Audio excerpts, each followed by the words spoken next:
Boa tarde a todos, sou o Beto Abreu e obrigado pela presença no nosso call de resultados do quarto trimestre de 2021.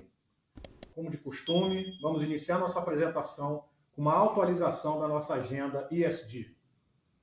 Na agenda de aspectos ambientais, sociais e de governança, a companhia apresentou importantes avanços em 2021.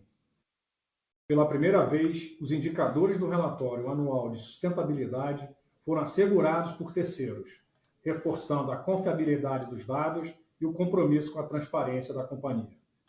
O relatório trouxe também importantes melhorias, como a criação de 2 novos compromissos com o desenvolvimento sustentável, focados em desenvolver ações de sustentabilidade com fornecedores e clientes, além da meta de garantir a rastreabilidade de 100% das commodities agrícolas até 2025. Em 2021, também houve a inclusão de metas de ESG na remuneração variável dos colaboradores e a ampliação do número de mulheres integrantes do Conselho de Administração da companhia, que atualmente representa 3 dos 10 membros titulares.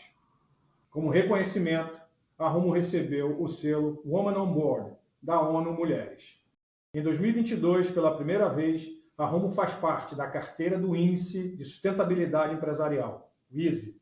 A companhia é a única empresa de logística a compor a carteira do principal índice de sustentabilidade da Bolsa de Valores do Brasil. No terceiro trimestre, foi criado o Instituto Rumo, que iniciou suas atividades focadas em jovens e adolescentes, com a primeira turma realizada na cidade de Rondonópolis, no Mato Grosso. Por fim, reforçando a estratégia de captação de recursos atrelados à sustentabilidade, a Rumo realizou 2 operações com esse viés em 2021. E estamos entrando em 2022 com cerca de 50% da dívida relacionada ao desenvolvimento sustentável. No próximo slide, apresentaremos o destaque de 2021. 2021 foi um ano de consolidação dos trabalhos que a companhia vem realizando em diversas frentes da sua estratégia. Na frente regulatória, diversos avanços se concretizaram. A assinatura do contrato de autorização para a extensão da ferrovia de Rondonópolis a Lucas do Rio Verde representa um projeto transformacional para a companhia, que nos trará maior proximidade à principal região produtora de grãos do estado. Estamos otimistas com o processo de licenciamento e trabalhando para iniciar as obras do primeiro trecho ainda no final de 2022. Outro avanço recente foi a promulgação da nova Lei das Ferrovias, a 14.273, mostra o interesse da sociedade no desenvolvimento da infraestrutura ferroviária brasileira, tendo a maior flexibilidade regulatória como importante pilar de competitividade para o nosso país, como, por exemplo, a possibilidade de construção de trechos menores, chamadas short lines, capazes de conectar importantes regiões de produção às principais ferrovias do país. No trecho da ferradura, situado próximo ao Porto de Santos, após a renovação da concessão pela MRS, a tarifa deve sofrer uma redução de cerca de 60%, além de trazer novos investimentos, o que irá possibilitar ainda mais ganho em eficiência operacional e capacidade para o trecho. Além disso, os investimentos que a Rumo realizou no Porto de Santos e na Malha Paulista, a intensa utilização de novas tecnologias e a operação com trem de 120 vagões já representa ganhos relevantes de eficiência e capacidade. Com o início da operação na Malha Central, entramos em um mercado onde é esperada a exportação de cerca de 11 milhões de toneladas de grãos em 2022. Ainda no primeiro ano de atuação dessa operação, já atingimos crescimento significativo em market share no estado de Goiás. Além disso, começaremos a transportar outros tipos de carga nos próximos anos, ampliando ainda mais o volume transportado. Por fim, não menos importante, crescemos 3,7 pontos percentuais em participação de mercado no Mato Grosso ao longo de 2021 e com a perspectiva do início do pedágio da 163, esperamos aumentar ainda mais a nossa competitividade. No próximo slide, falaremos sobre a operação na Malha Central, onde tivemos um avanço muito forte. Desde 2019, quando assinamos o contrato de concessão da Ferrovia Norte-Sul, realizamos diversos investimentos e melhoria na infraestrutura, capazes de torná-la operacional após mais de 30 anos de obra. Durante o ano de 2021, inauguramos 2 terminais de grãos na Malha Central, que já estão operando em Goiás. Com isso, tivemos um crescimento expressivo de market share no segundo semestre, atingindo em dezembro 54% de participação. Em 2022, teremos a entrada de um terminal de açúcar no segundo trimestre, um terminal de fertilizantes no terceiro trimestre e projetamos a operação de contêiner para o quarto trimestre. Desse modo, devemos observar ainda mais crescimento em volumes e valor agregado. No próximo slide, os destaques de market share. 2021 iniciou com uma maior diferença entre o custo do frete rodoviário, comparando Miritituba e Rondonópolis, desde a origem em Lucas do Rio Verde. A safra recorde de soja trouxe aumento de volumes transportados com ganho de tarifa. Já no segundo semestre, devido à quebra de safra de milho, houve redução das tarifas rodoviárias, mesmo com a alta no preço do combustível. A Rumo buscou como estratégia o crescimento de market share de grãos no Mato Grosso e obteve alta de 8,3 pontos percentuais nesse período e 3,7 pontos percentuais ano contra ano. O cenário competitivo do segundo semestre de 2021 impactou a negociação de tarifas para 2022, principalmente para a soja no primeiro semestre. Para 2022, com uma boa safra de soja e uma safra recorde de milho, existe espaço para uma normalização do preço do frete rodoviário, o que tende a se refletir em uma recomposição de margens no segundo semestre. Olhando mais para frente, no final de 2022, é esperado o início do pedagiamento da BR-163, que deverá resultar em uma melhoria relativa da nossa competitividade quando comparada ao escoamento pelo Arco Norte. Para dar sequência à apresentação, gostaria de passar a palavra para o Rafael Bergman, que assumiu como CFO da Rumo agora em janeiro. Por favor, Bergman. Muito obrigado, Beto. Muito honrado em me juntar ao time da Rumo. Seguindo para o slide 11, começando por volumes, nós fizemos quase 16 bilhões de TKU no quarto trimestre de 2021, um volume 2% abaixo do quarto trimestre de 2020, apesar da queda de mais de 22% no volume transportado de milho.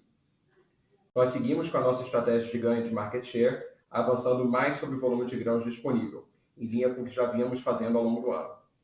Privilegiamos ocupar o máximo da nossa capacidade, capturando o benefício da nossa escala.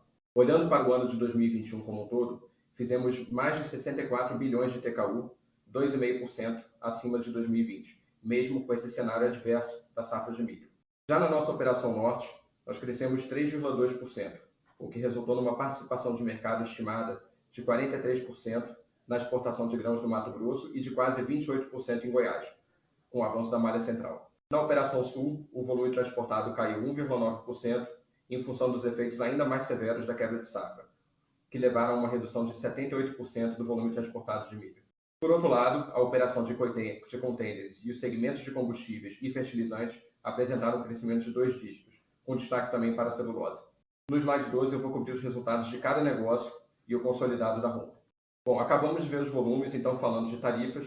As tarifas no primeiro semestre refletiram a boa performance da safra de soja e o repasse dos reajustes do preço de combustível. Por outro lado, no segundo semestre, e mais ainda no quarto trimestre de 2021, nós aceitamos menores tarifas na nossa operação norte para seguirmos capturando o maior volume de grãos em regiões mais distantes, e também pela maior pressão sobre os preços spot de transporte de grãos, num cenário de quebra de safra. O EBITDA da operação norte, então, totalizou 2,8 bilhões de reais em 2021, 13% abaixo de 2020. Se nós excluirmos os efeitos da renovação da malha paulista em ambos os períodos, a queda teria sido de 6%.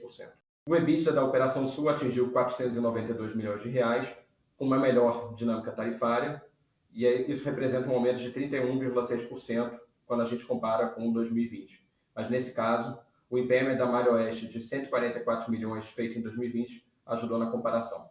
E olhando para o consolidado da Rumo, o nível de crescimento em volume de 2,5% e de tarifa de 4,5% não foi suficiente para cobrir o aumento de custo variável e a pressão de inflação sobre os custos. Bom, indo para o slide 14, o resultado financeiro em 2021 teve uma melhora de 8% quando comparado a 2020. No custo da dívida líquida, apesar do maior CDI, tivemos impactos não recorrentes de ganho de curva de swap no processo de desmonte dos bonds de 2024 e 2025. E, além disso, o número de 2020 teve um impacto negativo, não recorrente, na alteração de metodologia da marcação a mercado dos derivativos da Rumo. Já a redução de outras despesas financeiras se deve principalmente ao pré-pagamento de 5 bilhões de reais das concessões que fizemos no ano passado. O lucro líquido no ano atingiu 156 milhões de reais, devido aos mesmos fatores que influenciaram o menor desempenho do EBITDA. No próximo slide, eu vou cobrir em mais detalhes o nosso perfil de endividamento. Bom, fechamos o quarto trimestre com endividamentos de 2,8 vezes dívida líquida sobre EBITDA, principalmente em função da quebra de safra do milho, que contribuiu consideravelmente para a redução do nosso EBITDA. Quando olhamos para o nosso cronograma de amortização da dívida, com a emissão do bond de 32 e o pré-pagamento do bond de 25 em janeiro, agora de 22, nós vemos que a Rumo não terá nenhum valor significativo a ser amortizado até 2027, facilitando assim a execução do plano de investimento e a extensão para Lucas do Rio Verde. Nos próximos slides, eu vou mostrar as perspectivas para a soja e também para o milho. No que se refere ao mercado de soja, em 2022, segundo as projeções da AgroConsult, o Brasil deve ter uma safra de 127 milhões de toneladas, das quais 78 milhões devem ser exportados. Apesar da estiagem registrada agora na região sul, os estados do Mato Grosso e de Goiás, onde nós temos a atuação mais relevante, seguem com projeções de crescimento em relação à safra anterior, tanto em produção como em exportação. E dentre as principais regiões onde atuamos, até o dia 10 de fevereiro, agora de 2022, a colheita de soja nos estados do Sul e do Centro-Oeste apresenta um bom avanço, com destaque para os estados do Mato Grosso e do Paraná, onde a colheita alcançou 56% e 23%, respectivamente, número maior do que a média dos últimos 5 anos para a mesma data. No próximo slide, número 18, a gente vai ver as perspectivas para o milho. Então, o mercado de milho em 22, também segundo as projeções da AgroConsult, o Brasil deve ter uma safra recorde de 111 milhões de toneladas, um acréscimo de 25 milhões de toneladas em relação a 2021, das quais 34 milhões deverão ser exportadas. Isso é mais de 60% acima da exportação da safra de 2021. Juntos, os estados de Mato Grosso e Goiás devem exportar cerca de 9 milhões de toneladas a mais do que em 21. E, diferentemente de 2021, quando houve atraso na safra de soja, a antecipação do plantio e da colheita em relação à média dos últimos 5 anos permite uma janela mais favorável para o cultivo e para a colheita do milho, o que traz, por agora, perspectivas positivas para essa safra de 2022. Até o dia 10 de fevereiro, o plantio de milho no Mato Grosso alcançou 63% e no Paraná 33%, enquanto a média histórica para esses estados, para essa mesma data, é de 42% e 15%, respectivamente. No próximo slide, falaremos sobre as projeções do guidance de curto prazo. Em 2022, esperamos alcançar um volume entre 72 e 76 bilhões de TKU, cujo ponto médio seria 16% superior ao volume do ano passado. No EBITDA, estimamos o intervalo entre 4,1 e 4,5 bilhões de reais, o que representaria uma alta de 28% também no ponto médio. Isso se deve principalmente ao crescimento de volume e de tarifa em relação ao patamar da quebra de safra de milho do ano passado, lembrando, como o Beto já comentou, que parte dos volumes, principalmente da soja, no primeiro semestre de 2022, foi precificado ao longo do segundo semestre de 2021 e, portanto, num cenário competitivo menos favorável. Por outro lado, o CAPEX deve apresentar uma redução em relação à média que divulgamos no guidance de longo prazo. Os ganhos de eficiência com o trem de 120 vagões, além das melhorias no Porto de Santos, nos permitem um ganho de ciclo que deve reduzir as aquisições de material rodante. Dessa forma, projetamos investimentos entre 2,7 e 2,9 bilhões de reais em 2022. Isso sem considerar as obras de extensão para Lucas do Rio Verde, que começarão assim que as licenças forem obtidas.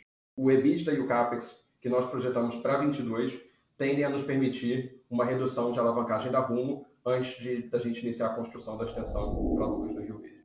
E com isso eu encerro a apresentação e fico à disposição para a sessão de perguntas e respostas.